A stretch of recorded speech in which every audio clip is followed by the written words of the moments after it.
Je vous souhaite tous la bienvenue une fois de plus dans France en direct, votre émission qui vous est proposée par le centre d'accueil. Nous croyons qu'il est possible de changer de vie. La Bible relate un fait, c'est l'histoire d'une femme qui, depuis plus de 12 ans, cette femme souffrait.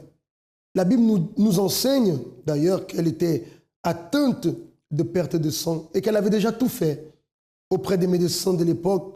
Elle avait même déjà dépensé tous ses biens pour pouvoir payer les médecins, pour pouvoir recevoir une solution.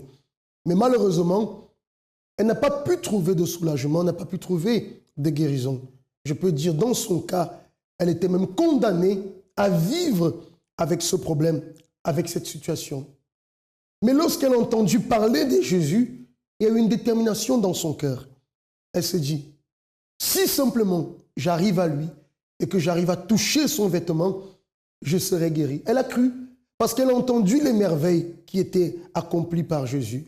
Elle a entendu des choses extraordinaires et elle s'est dit, ça c'est mon opportunité. Depuis 12 ans, je suis en train de lutter. Depuis 12 ans, je me bats à gauche, à droite pour trouver une solution sans trouver. Mais celui-là, j'ai entendu dire que les aveugles voient, que les paralytiques marchent, que les sourds entendent. Des choses extraordinaires sont en train de se produire. C'est mon opportunité. Elle a déterminé, elle a saisi son opportunité et arrivant à Jésus, elle a fait ce qu'elle avait déterminé. Et le miracle est arrivé. Celle qui depuis 12 ans souffrait, celle qui depuis 12 ans n'avait pas éprouvé de soulagement, n'avait pas trouvé la guérison, en ce jour, à travers la foi, dans le pouvoir de Jésus, elle a cru, elle a reçu ce miracle. Et aujourd'hui, les choses ne sont pas différentes. Aujourd'hui, nous vous montrons des témoignages, nous vous montrons des personnes qui ont déposé leur confiance en Jésus et qui aujourd'hui ont une vie totalement restaurée, des personnes qui ont été guéries, des personnes qui ont été guéries d'un mal intérieur, d'un mal-être, des personnes qui ont retrouvé la réconciliation familiale. Enfin, il y a tant d'histoires qui ont été refaites, tant d'histoires reconstruites, tant de vies reconstruites. Et ce que nous désirons, c'est que la même chose puisse se produire aussi dans votre vie. Qui a parlé à cette femme de Jésus? Je ne sais pas. Certainement quelqu'un de son entourage. Mais elle a reçu l'opportunité et sa vie a changé. Votre vie peut changer aussi. Mon opportunité. Combien de fois cherchons-nous partout une solution, une aide, mais nous n'en trouvons aucune. L'opportunité est là. Je vivais une vie d'apparence. Aujourd'hui, je suis une jeune femme épanouie, j'aime ma famille et je suis qui je suis réellement. Une main a été tendue et des milliers de vies ont déjà été transformées. Des vies brisées ont été reconstruites. Évangélisé, j'ai reçu un semeur. Aujourd'hui, je suis une femme comblée, heureuse. J'ai plus d'angoisse, plus de tristesse. J'ai la joie de vivre. Ma vie sentimentale, c'est très très bien, on est très bénis. Votre opportunité d'aider ou d'être aidé est devant vous. Centre d'accueil, nous vivons ce que nous enseignons et sacrifions pour ce dont nous rêvons. Vous pouvez voir qu'aujourd'hui, en parlant de cette femme qui était atteinte d'une perte de sang depuis plus de 12 ans, quelqu'un lui a donné l'opportunité. Était-ce quelqu'un de sa famille, son voisinage? Je ne sais pas. Mais il est arrivé à ses oreilles par quelqu'un que sa situation pouvait changer, qu'un certain Jésus pouvait la guérir. Et aujourd'hui, entre autres, c'est moi qui suis ici pour vous annoncer que Jésus peut changer votre vie, que Dieu désire se manifester en vous, vous qui êtes désespérés, perdus, vous qui cherchez une réponse, vous qui cherchez à donner un sens à votre vie. Vous pouvez trouver cette solution. Ça, c'est le cas de Guilena. Guilena qui a connu des moments très difficiles, des moments de souffrance, totalement perdue dans sa vie, déboussolée, sans solution. Elle a reçu son opportunité, elle l'a saisie et aujourd'hui, elle rend témoignage de ce que Dieu a fait dans sa vie par la foi. Bon, avant d'arriver au centre d'accueil, j'avais beaucoup de problèmes dans plusieurs domaines en fait, financière, famille, même dans ma propre vie, j'avais beaucoup de problèmes. Et comment je peux dire? Pour commencer, dès mon plus jeune âge, j'ai été abusée par quelqu'un de proche de ma famille. Et à cause de ça, j'avais la haine, rancune, tout ça, et je n'arrivais pas à pardonner du tout. Et j'avais la haine contre beaucoup de personnes, juste à cause de ça. Même si non, les personnes, ils m'ont rien fait. Mais juste à cause des faits, en les voyant, tout ça, j'ai pensé à ça. Je peux juger les personnes, surtout les garçons. Je pouvais dire, oui, ça se peut qu'il est comme ça se peut, lui, il a fait ça aussi. Je commence à juger la personne. Et ça m'avait fait du mal aussi, parce qu'à cause de ça, j'arrivais pas. Il y a des moments, il fallait que je me renferme toute seule, parce que quand ça arrive, la période quand ça arrive, c'était trop dur en fait. C'était trop dur à supporter, c'était trop dur à parler, c'était trop dur à m'exprimer, tout ça. Et c'est pas, on peut pas parler ça comme ça. La douleur, c'était inexplicable. J'étais très renfermée à l'école, j'étais renfermée. Et, dans ma famille, j'étais plus du côté de ma mère que mon père. J'aimais bien mon père, mais j'étais plus du côté de ma mère que mon père. Parce que, à cause de ça, c'est comme si, comme mon père, à un moment, il n'était pas là, mais parce qu'il travaillait. Moi, je pensais c'est parce qu'il pouvait pas c'est parce qu'il voulait pas me protéger. C'est pour ça que c'est arrivé. Et du coup, j'ai grandi avec ça. Et arrivé un moment, ma mère, elle m'a expliqué, quand je commence à grandir à l'âge de 14 ans, ma mère, elle m'a expliqué, oui, c'est parce qu'il travaillait, c'est pour ça qu'il n'était pas là. Et là, j'ai dû pardonner. Après, j'ai dit, ok, j'ai compris. Mais pendant tout ce temps, j'avais un peu la haine contre mon père parce que je pensais que c'était à cause de lui. J'avais pas de papier, j'avais pas de maison. Je travaillais, mais c'est comme si je travaillais pas. Et là, comme ça. La santé, j'avais un problème de menstruation, en fait. Depuis à l'âge de 14 ans, quand j'ai eu mes règles, c'était toujours les 15, 8 jours, plus, pas 5 ou 3 jours normalement. Ça devait être 3 jours, 4 jours, mais pas plus. Mais moi, c'était 15, 8 jours. Tout le temps, c'était comme ça. Tout le temps, c'était comme ça. Ça me fatiguait beaucoup. Tout le temps, à cause de ça, j'étais anémie, manque de fer. Tout le temps, j'étais malade. À l'intérieur de moi, il y avait trop de haine. Il y avait la haine, il y avait la souffrance, il y avait la colère, il y avait la rancune. Je me suis renfermée sur moi. Et ça, je ne partageais pas à personne parce que je me dis, bon, ça, c'est pas le problème des gens, c'est mon problème à moi. Et j'ai gardé pour moi. Tout ça, c'était à l'intérieur de moi. Imaginez-vous le cas, par exemple, de Guilena, qui, très jeune, a subi des abus sexuels. Imaginez-vous la marque que cela a laissée dans son intérieur, au point qu'elle détestait son père parce qu'elle considérait qu'il ne l'avait pas protégée. Imaginez-vous dans quel état d'esprit elle a grandi, avec quelle souffrance elle a grandi au point de s'autodétruire. Vous voyez, dans ces cas-là, parfois, on ne se rend pas compte du degré de souffrance que la personne peut porter dans son intérieur et comment cela peut être destructif pour sa vie, et non seulement pour elle, mais aussi pour son entourage. Certainement, à ses yeux, sa vie était vouée à l'échec. Elle n'allait jamais s'en sortir. Certainement, plus profond d'elle, elle voulait la solution. Mais comment sortir, comment guérir de ce passé de souffrance? Comment se débarrasser de ce sentiment de haine? Certainement, des questions qu'elle se posait. Mais la réponse est arrivée le jour où elle a reçu l'opportunité d'arriver aussi au centre d'accueil, où elle a connu la foi. La foi dans le Dieu qui sauve des vies. La foi dans le Dieu qui transforme des vies. Il n'a pas changé, il est le même Dieu. Je ne sais pas si vous êtes une personne croyante ou non croyante. Peu importe, ce que je suis en train de vous dire, c'est que votre vie, elle peut changer. Et que si aujourd'hui vous prenez la décision de chercher l'aide de Dieu, qu'avez-vous à perdre? Qu'avez-vous à perdre à faire confiance en Dieu? Vous n'avez rien à perdre, comme elle n'avait rien à perdre. Mais dans son cas, elle a gagné. Et dans votre cas, si vous faites confiance en Dieu, vous pouvez être sûr que celui qui gagnera avec cela, ce sera vous. C'est votre propre vie qui va changer. Voyons le résultat de ce qui est arrivé après son attitude, après sa décision de confier sa vie à Dieu. J'ai été invitée par une copine à moi.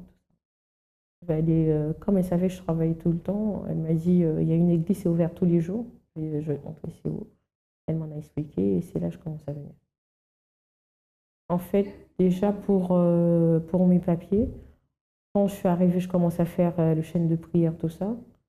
Et le pasteur est parlé, il a dit il ne faut pas accepter que le diable vole votre identité, tout ça. J'ai jamais oublié ça. Et là, j'ai dit mais je travaille, mais c'est pas sur mon nom. Ça veut dire là, je ne dois pas accepter cette situation. Et sur le nom de la personne que je travaillais, la personne m'a demandé oui, là c'est bon, je veux plus que tu travailles sur mon nom, tout ça.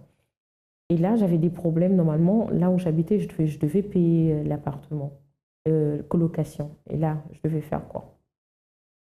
Là, j'ai dit, bon, soit je laisse le travail ou bien je dois trouver une solution. Et du coup, j'ai été au travail. J'ai dit, bon, je vais dire la vérité. J'ai été voir mon patron. J'ai dit, oui, voilà, j'ai travaillé, mais c'était pas sur un moment. C'était comme ça, c'était comme ça, c'était comme ça. Soit si vous voulez, je continue. Si vous voulez pas, c'est bon, je laisse. Et là, du coup, mon patron, normalement, c'était un mardi. Après vendredi, je devais revenir, tout ça. Et vendredi, je suis revenue. Et là, il m'a vu, il a dit, bon, ça fait un moment que vous êtes avec nous, tout ça. Je vais vous prendre un avocat, tout ça. C'était à propos de prière. Et après, oui, bien sûr, j'avais fait la campagne d'Israël. C'était Muraille, je me rappelle bien. J'avais fait la campagne d'Israël et après, parce que j'avais des difficultés. Quand j'ai dit la vérité, tout ça, c'est là ça commence à être plus compliqué, tout ça. Mon patron il me disait oui, après il commence à changer d'avis pour dire non. J'ai dit non, je ne veux pas accepter la situation. J'ai persévéré jusqu'à ce que, après la campagne d'Israël, là j'ai dit non, c'est tout ou rien. Et là, j'ai eu mes papiers, tout ça. Par rapport à ce jeune de Daniel, j'ai pris conscience.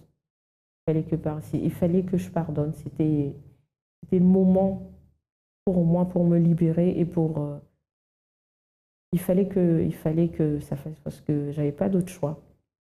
C'était dur, mais c'était la chose à faire. Il fallait le faire.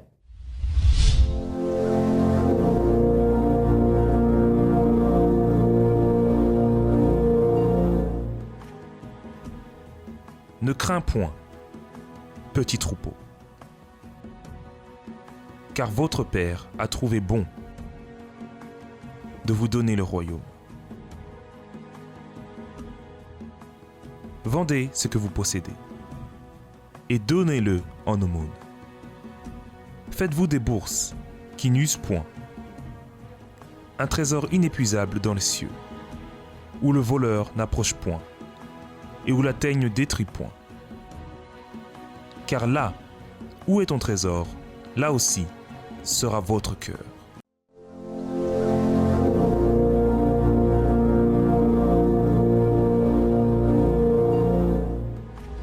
Par rapport au jeune de Daniel, j'ai réussi à pardonner.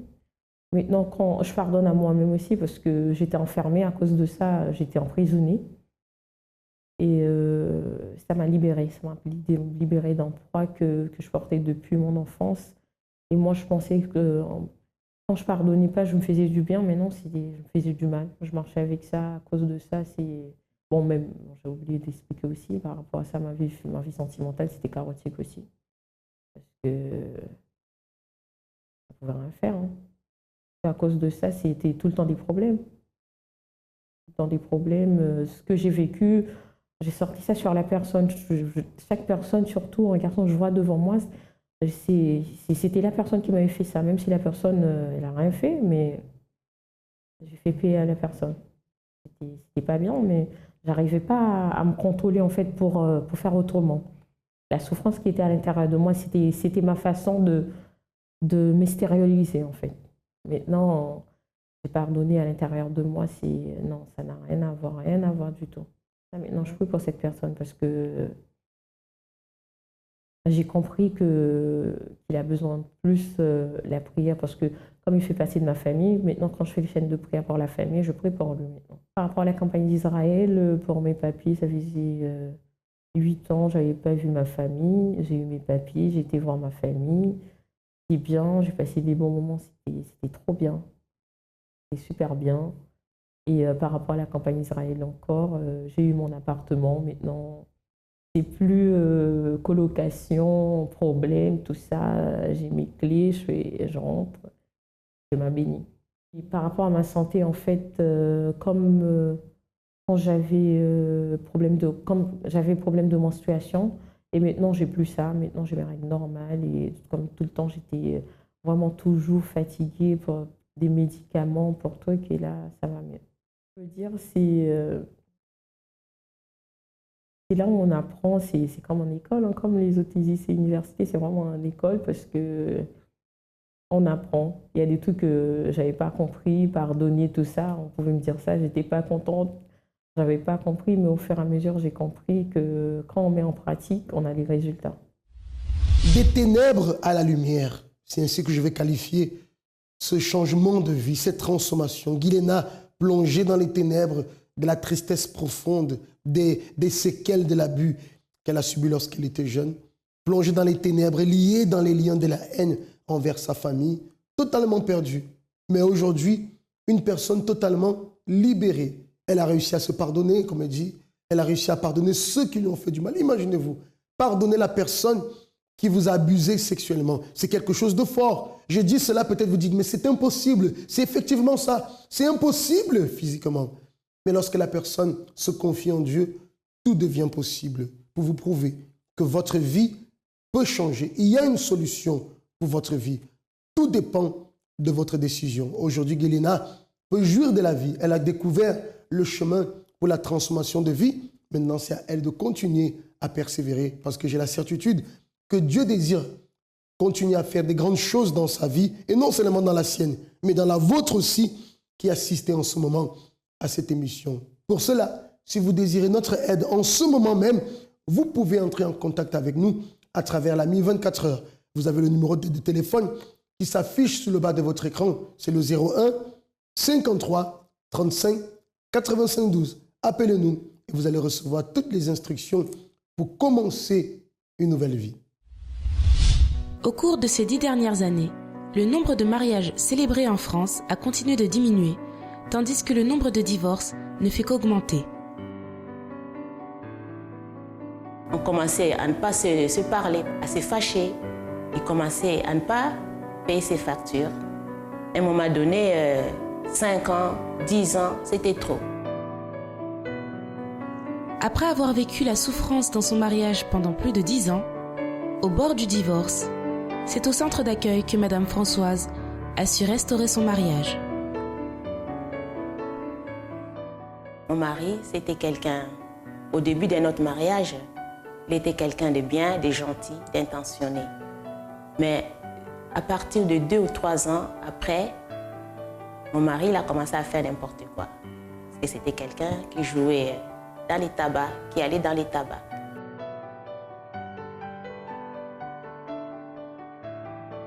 Il commençait à ne pas payer ses factures, les loyers, toutes les factures de la maison.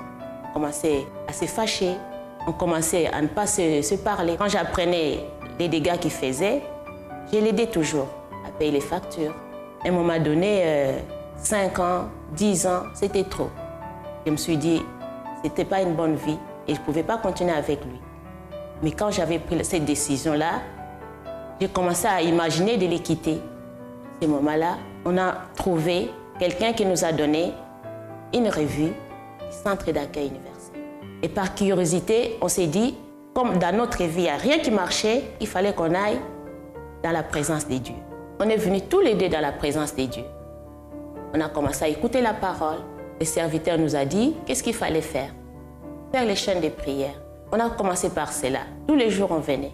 Mais mon mari, malgré cela, il continuait toujours à faire aller dans les tabacs. Alors, j'ai demandé au Seigneur qu'il transforme mon mari. Parce que je voulais que c'est cet homme-là qui soit une autre personne. Je l'ai invité. Je l'ai invité juste à la recherche du Saint-Esprit. À un moment donné, il a hésité, mais après, il est venu. Et ces jours-là,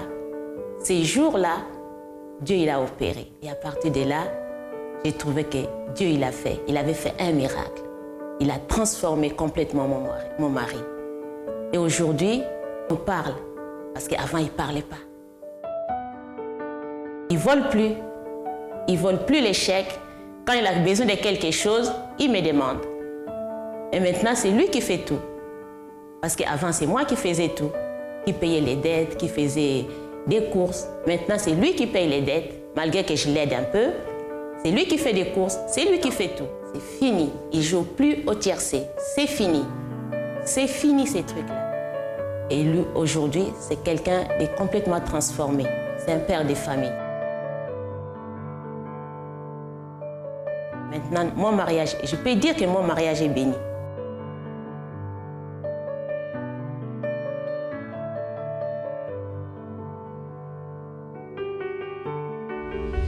Vous allez voir en ce moment, j'aimerais que vous soyez très attentifs, cher ami, une autre histoire, un cas véridique, celui de Fernando. vous qui avez assisté hier à l'émission, nous avons découvert l'histoire de Rosalie.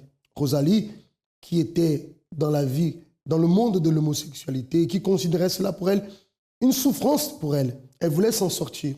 Aujourd'hui, nous allons découvrir un autre cas pour que vous puissiez voir que Rosalie n'est pas un cas isolé. Il y a Rosalie, il y a Fernando, il y a tant d'autres personnes ici au centre d'accueil qui étaient dans cette situation et qui ont réussi à sortir de cette vie parce qu'elles considéraient que cette vie était une souffrance pour elles. Je vais répéter ce que j'ai dit hier. Nous n'avons rien contre les personnes qui vivent, qui ont des penchants pour des personnes du même sexe. Nous ne condamnons pas, nous n'avons rien contre ces personnes. Mais à partir du moment où la personne considère que c'est une souffrance pour elle et qu'elle veut s'en sortir, il est bien clair que nous allons l'appuyer, la soutenir, la fortifier, lui donner les conditions à travers les conseils, à travers notre soutien pour qu'elle puisse lutter alors. Parce que nous savons que par la foi, tout est possible. Par la foi, nous pouvons mettre fin à la souffrance. Quelle que soit votre situation, par la foi, vous pouvez mettre fin à cette souffrance. Je vous laisse découvrir alors l'histoire de Fernando. Tu t'appelles Fernando. Qu'est-ce que Dieu il a fait dans ta vie en participant de la campagne d'Israël? Il a tout changé. Avant, j'étais une personne trop triste parce que j'avais des gros problèmes dans la famille. En fait, j'avais de le vice de la pornographie. J'avais aussi des désirs homosexuels au point d'avoir des rapports homosexuels avec des autres hommes, tout. Et j'ai grandi dans une maison évangélique. Donc, parce que ma grand-mère, elle était évangélique. Ma mère, elle est partie ici en Belgique et j'ai resté au Brésil avec ma grand-mère. Et on était toujours à l'église. Mais même comme ça, même en connaissant la parole de Dieu, j'étais toujours dans cette situation. Et j'avais aussi un oncle qui j'avais envie de le tuer parce que lui, il m'appelait des noms que j'aimais pas. Vous voyez, c'était par exemple, t'es un PD, t'es un homosexuel, t'es un gay. J'aimais pas ça. Et donc, j'ai même tout seul, dans ma tête, j'ai commencé à penser comment je le ferais pour le tuer. Et je le détestais en fait. Et donc, tu as essayé de te tuer? De me tuer? Non, jamais. Jamais? Oui.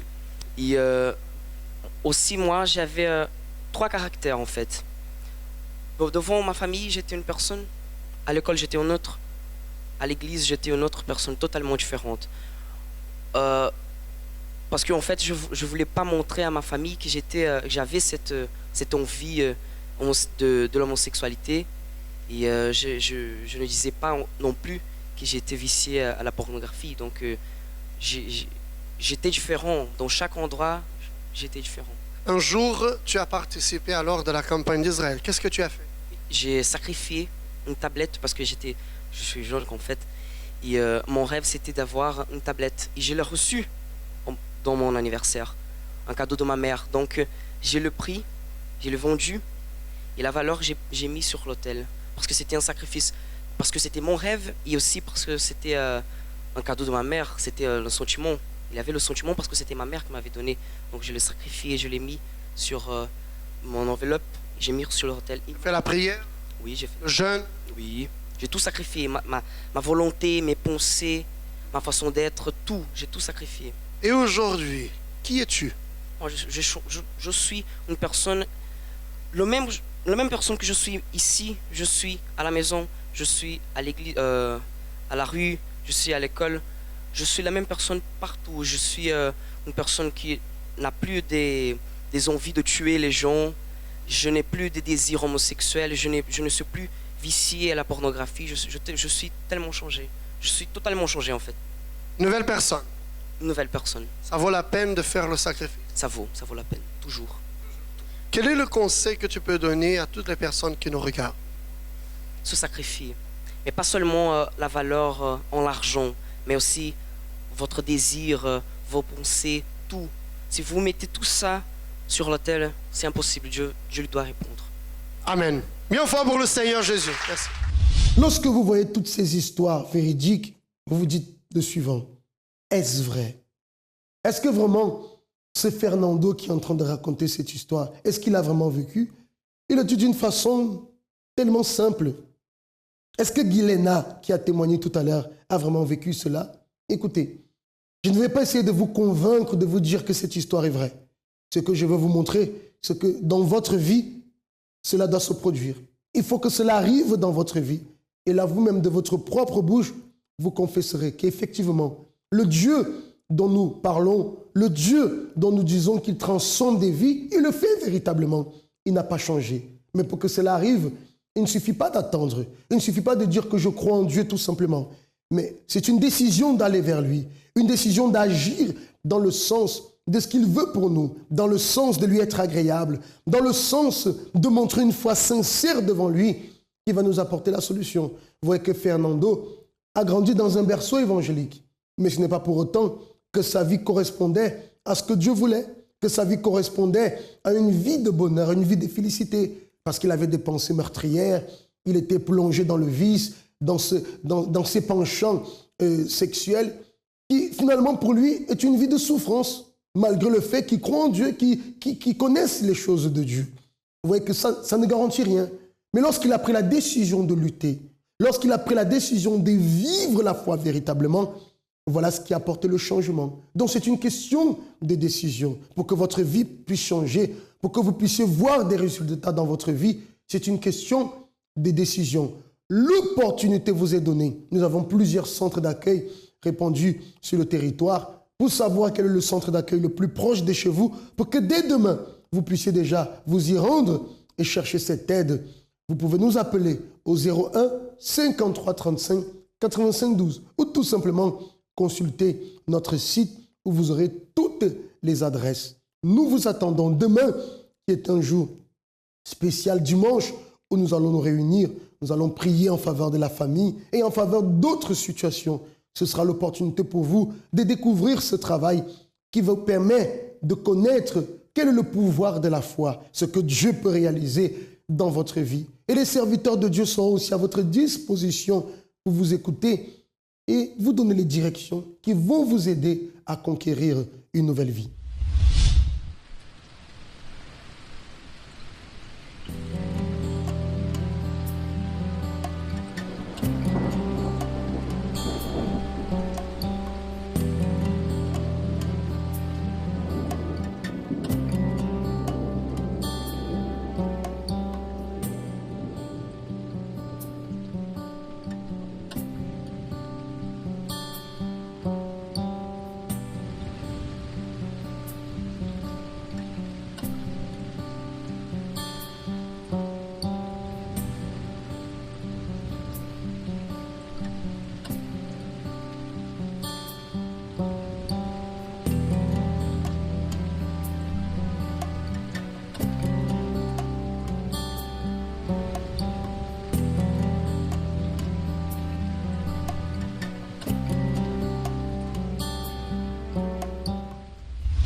Ça a été un grand plaisir aujourd'hui d'avoir pu être avec vous aujourd'hui dans cette émission et de vous avoir fait part des messages qui vous ont été transmis et de ces histoires véridiques qui nous montrent que Dieu n'a pas changé, qu'il est le même et qu'il désire aussi se manifester dans votre vie. Gardez ce que vous avez reçu et nous vous attendons pour pouvoir vous aider. Je vous souhaite de passer un très bon week-end et je vous dis à très bientôt pour une autre émission de France en direct.